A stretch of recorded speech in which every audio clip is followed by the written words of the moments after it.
Hey everybody, Ryan Grant here and welcome back to the YouTube channel. In today's video, I'm going to be going over 3 diet mistakes that you could be making or that you should avoid.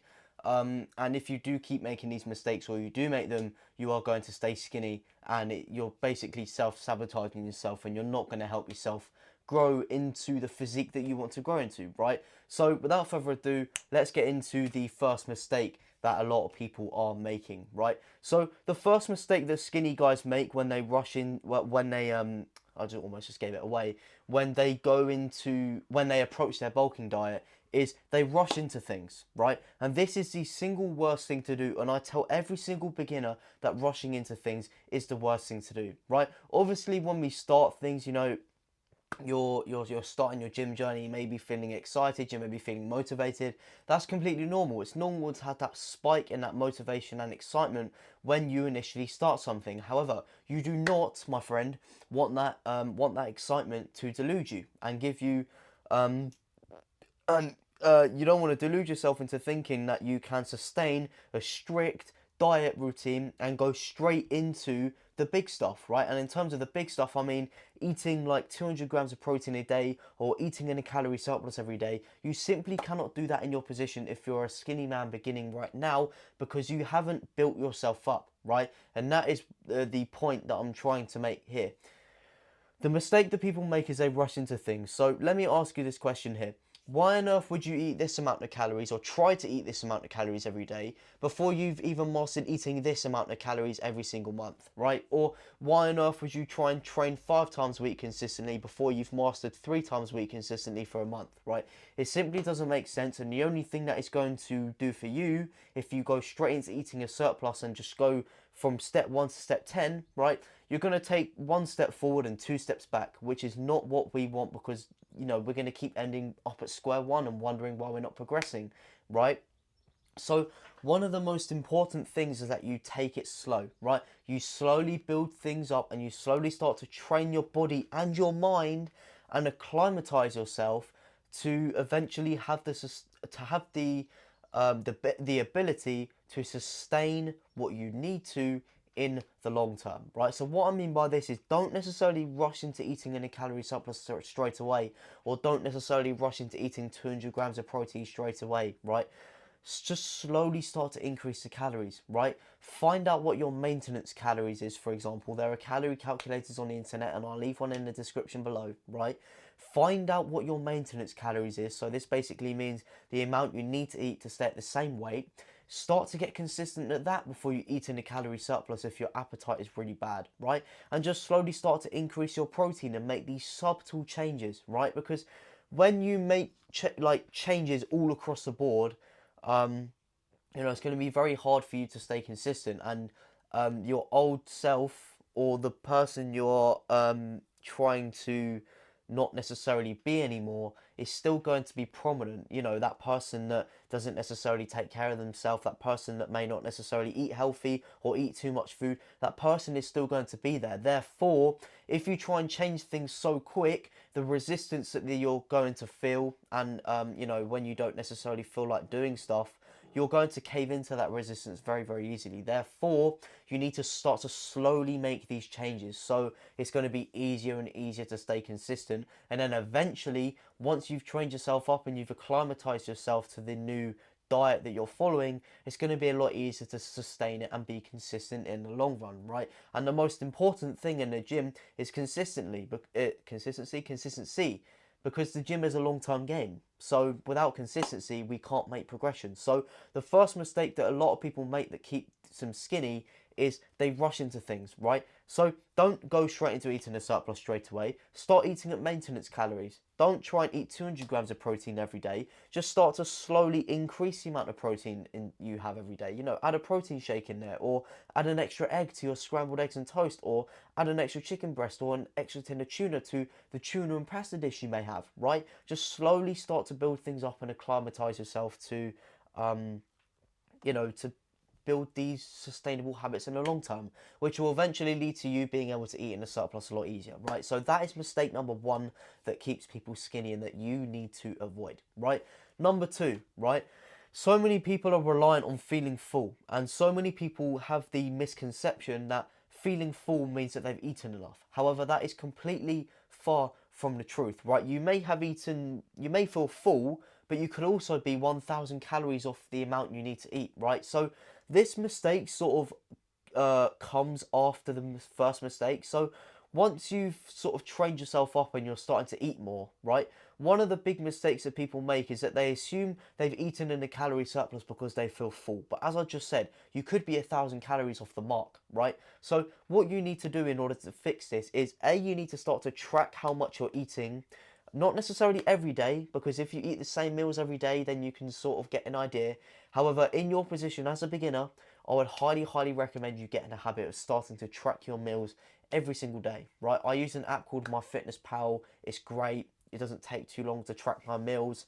And you need to have that security because it's so easy to over or underestimate how much you are eating, especially as a beginner, because you won't necessarily have a clue how to eyeball food yet, right? And that's not me downplaying you, but that's just a fact, right? When you're a beginner, when you're starting something, you don't necessarily have too much knowledge on it, right? So it's better to be safe than sorry, right? So that is one of the ways to fix it. And another way to fix this problem, right? If you're feeling full, however, you discover that you're like 1,000 calories off the mark because you started tracking, right?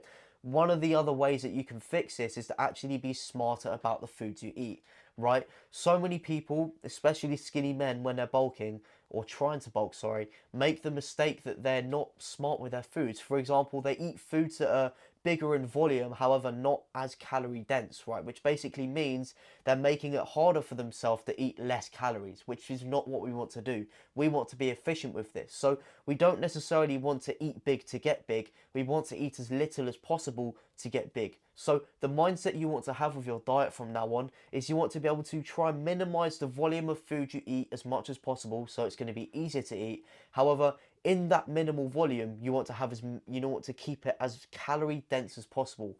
Basically meaning that you want to have very calorific meals and just keep the volume to an absolute minimum, right? So, for example, pasta, right? Pasta's a very calorie dense carb. And if you have like a meat with that, then that meal could easily be like 600, 700, 800 calories, right? Or I'll give you guys an even better example. So with my breakfast at the start of my bulk, I've said this in a few videos now, I started off by eating 4 eggs, 2 bits of toast, right? And then I went through, and and then what I did was I basically just trained myself up. So what I was saying in number one, you've got to slowly build things up. I do that at the start of every bulk. So I basically just slowly increased my portion sizes until I was able to eat in a surplus consistently. So I started off with 4 eggs and 2 bits of toast, which was probably around 550 calories, right?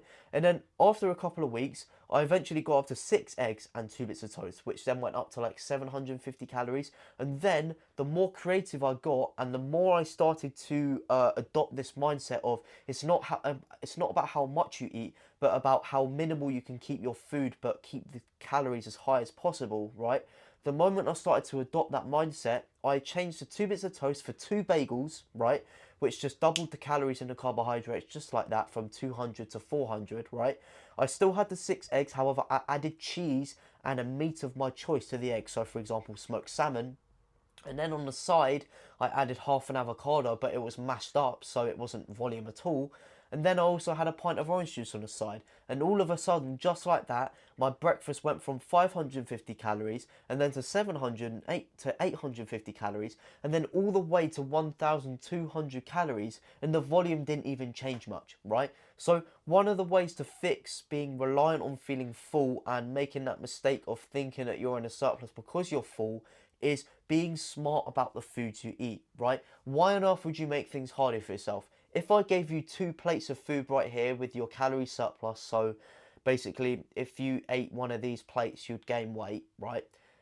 You'd obviously pick the plate with less food because it's going to be easier to do. So you want to keep the volume to a minimum, but the caloric density, so the amount of calories in it, very high, right? So that is mistake number 2 and how to avoid it. So stop thinking that you're eating in a calorie surplus if you're full, because you may not be, and start to eat smart, not necessarily big, right? So now moving on to the final mistake out of the three, and that is not having structure to the diet, right? And this is something that a lot of beginners make the mistake of, and I personally did as well. And what I mean by this is not necessarily having a routine of when they eat meals, right? Or not necessarily having a routine of when they're going to have a cheat meal, or just, you know, have a pleasurable meal, right? Or go slightly off plan, right? The reason why not having structure to your diet is really bad is because you're not helping your body, right? And what I mean by this is if you start to have structure to your diet and you start to eat your meals at the similar time or at the same time every day, which is the point I'm trying to make here. So people just go with the flow and they eat their meals whenever. If you just eat your meals whenever, so for example, have breakfast at 11:30 a.m. one day, have breakfast at 7 a.m. one day, have breakfast at 9 a.m. one day, then you're not going to help your body recognize patterns. However, if you started to eat at the same times every day and you did that for a week, your body's basically just going to start to identify patterns in when you're eating. So it's actually going to be able to work in your advantage. So because it knows when you're eating now, it's going to start to basically make you feel hungry at those times. So not only is it going to be easier to eat food, but you're also, the likelihood of you being consistent and eating in the calorie surplus is also going to be a lot better, right? And not just, and and having structure to your diet doesn't only just benefit your diet and the surplus, but it can also just help you systemize your life, which just helps you be more productive and get what you need to do done in a more efficient and productive way, right?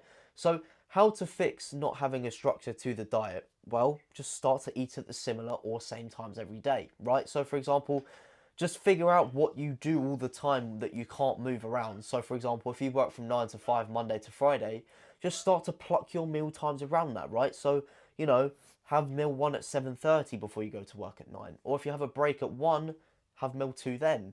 And then when you finish at 5, have meal 3, and then, you know, meal 4 maybe at 7 o'clock, right? Just get consistent with these things, because consistency is the most important thing that is going to help you bridge the gap between where you are now and where you want to be, right? So make sure you avoid these mistakes, because they will most certainly keep you skinny. That is the end of this video. Thank you very much for watching, and I really appreciate your time. And if you did learn something, then now is a perfect opportunity for me to invite you to my very own free community, which is going to be down below, where I'm basically just giving the guys in there free coaching, teaching them the fundamentals that help me personally gain 27 plus kilos in just over 4 years. All of the guys in there, it's basically a community that just helps skinny men you know, break free from their weight gain and muscle gain struggles. And if you are sort of in the same boat as that, I would absolutely love to be able to help you. It's going to be down there. However, if you do want to stay on the YouTube video, then if you enjoyed, make sure to drop a like, leave a comment, and obviously, if you want to stay around, I upload every Tuesday, Thursday, Sunday, so make sure you drop a subscription down there. But yeah, that's basically what I've got to say today. Thank you very much for watching, and I'll see you next time.